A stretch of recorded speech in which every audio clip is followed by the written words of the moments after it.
Hello,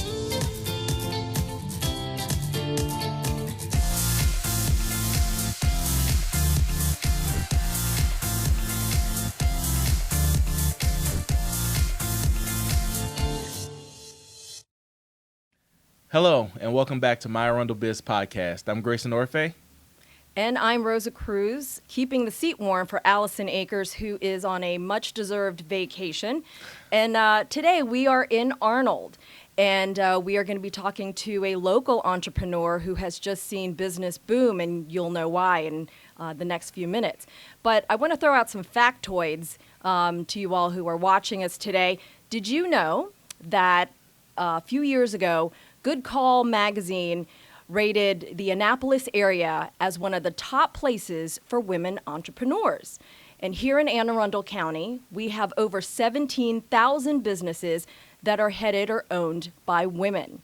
So I'm particularly excited today to be talking to our guest for today's podcast. And Diane, you want to tell us a little bit about yourself? Sure, thank you. My name is Diane Whittles, and I am the proud owner of ServPro of Annapolis, Severna Park, ServPro of Edgewater, Deale, Churchton and Lothian, and recently purchased ServPro of Pasadena, Gibson Island, and Lakeshore. Congratulations. Thank you. Very nice. Congratulations. So, how did you get started with ServPro? Well, originally my husband, my late husband Mike, owned ServPro of Annapolis, and when we got married, he made me a partner. And since then, I've just kept it going. Yes. Kept it going. Right. When he passed away, I had the choice, like, am I going to sell it, or am I going to try to honor his legacy and not only maintain it, but to grow the business? Right. That's what I chose to do. So, what interested you about providing restoration services? Honestly, my first consideration is helping people, helping businesses really survive a disaster. Yeah. And so, I mean, it can be anything from a hot water heater that malfunctions to sprinkler systems going off in a hospital and immediate response is needed. You want to get that business or a facility up and running quickly. Sure. Especially if it's like a healthcare facility because of the patients. And it can be like a fire that a candle, caused a residential fire. We do also mold remediation and biohazard, like crime scene type work. Wow. Yeah. And so we were talking earlier about weather, and as many of you know, there's been a lot of rain recently. So what has that meant? What are your crews seeing out there? And you as a business owner wanting to step in to help them, what are you seeing in terms of how this weather is just impacting our businesses and our communities? Well, there's actually a lot of water intrusion in downtown city of Annapolis, of course, but the earth, we just can't keep up with the deluge of water. So we have recently gone to the Potomac area because last week they were hit with 7 inches of water and we weren't as affected. So we also will travel to go help other franchises that need it if necessary. But I do believe climate change is a real thing, and it's keeping us pretty busy. Yeah, I'm sure. So you just mentioned that you are a franchise. As many viewers know, ServPro is a national brand. What made you decide to be a franchise of a nationally recognized business versus starting your own local firm, Whittles Remediation versus a ServPro? What are the pros and cons to being a franchisee versus a startup? Well, the cons are there are many, many rules to follow, but that's also the pros because if you're not reinventing the wheel. Yeah. They give you a ton of support, help, education at the corporate level, and somebody always knows the answer to what it might be a first time type of loss for my business, but somebody in the country has done it. And Yeah. so to start off on my own would terrify me, Yeah. because I just feel like I've been so supported and so instructed and so mentored by my corporate office in Tennessee. Wow, that's terrific. Now, you've expanded into other communities in Anne Arundel County. What did you see in the market that made you consider expansion? I definitely see a need. There's always a loss every day. We get them, and there's a variety of them. So they can be commercial, they can be residential, we do a lot of work for the county, for the police department, for first responders. And so to not have, we could go into Pasadena and work, but I wanted to commit myself to it. I'm looking into buying a second location so I can service the area better. Right. And I'm working with, there's a Mountain Road revitalization project that Anita Dooling at the Anne Arundel Economic and Community Development has shared with me. So I'm kind of interested in improving the appearance, the visibility of the Mountain Road area. Terrific. So you were saying in your expansion, and your business is definitely on an upward trend. That means hiring more.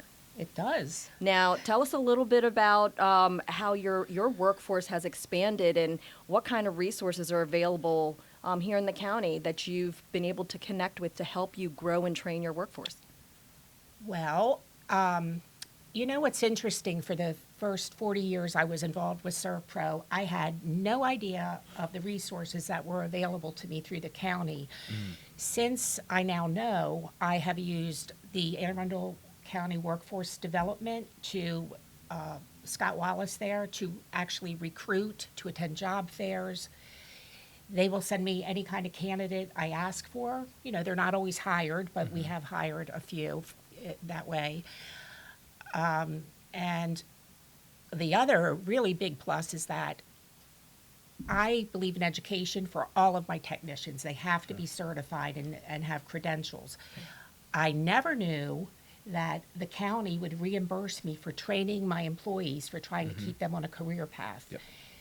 That was, the classes I send them to are easily $1,000 a pop for a couple of days. Right. So between workforce development and Anita Dooling's she's got a little reimbursement subsidy as well. Workforce training grant? Yes. Yes. Okay.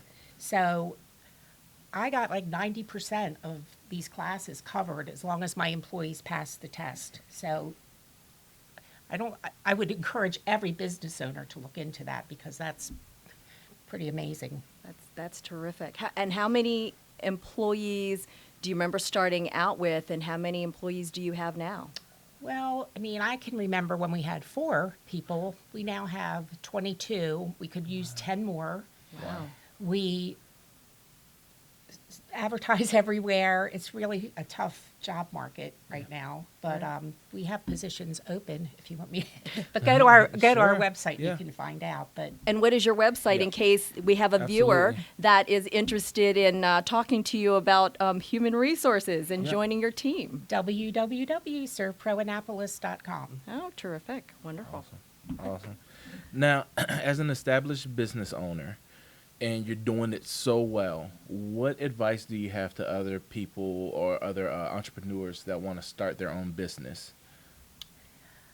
I think the most important thing is to educate yourself, to know, is this really what I want to do? Do I have the discipline to start a new business? Meaning, can I save my money? Can I save, for operating expenses? What am I going to, how fast do I want to grow? Right. Be patient. Use the resources available to you if you're in Anne Arundel County, because they're phenomenal. But just to have faith in yourself and go for it. Yeah. Yeah. Absolutely. Absolutely. So anyway, Diane, do you have any last words about being a business owner here in Anne Arundel County? And would you take your headquarters elsewhere, outside of Maryland? What is it about this area that you love so much? I was born and raised here, and I still live here, so I like it here. I'm not going anywhere, but I just like that we help the community. I like the involvement that I have with the community. I just feel like I'm a good fit. Yeah. Very good. Very Yeah. good. Well, thank you for your time today, Diane. We You're really welcome. appreciate it. And Thank you. we really appreciate learning about how you've expanded your business, covering now 3 communities here in Anne Arundel County, which is pretty amazing. And Anne Arundel Economic Development, and I'm sure our sister agency at Anne Arundel Workforce Development, we're pretty proud of our businesses and stand by to help our entrepreneurs, especially women entrepreneurs, so Thank that you. we can continue to be the community that is the best place for women entrepreneurs to grow their businesses. So thank you for your time today. You're very welcome, Rosa. Thank you. Thanks, Sure. Grayson. No, absolutely. And if My you pleasure. are watching us today on this podcast, you're probably doing it on one of our many digital channels, YouTube, LinkedIn. You could also find us on Facebook and Twitter. And also check out our website, which a lot of our archived podcasts live. And our website address is www.ArundelBiz.org. All right, so what we want to say is thank you guys for joining us today. Thank you, Diane, again. And that's all, folks. Till next time.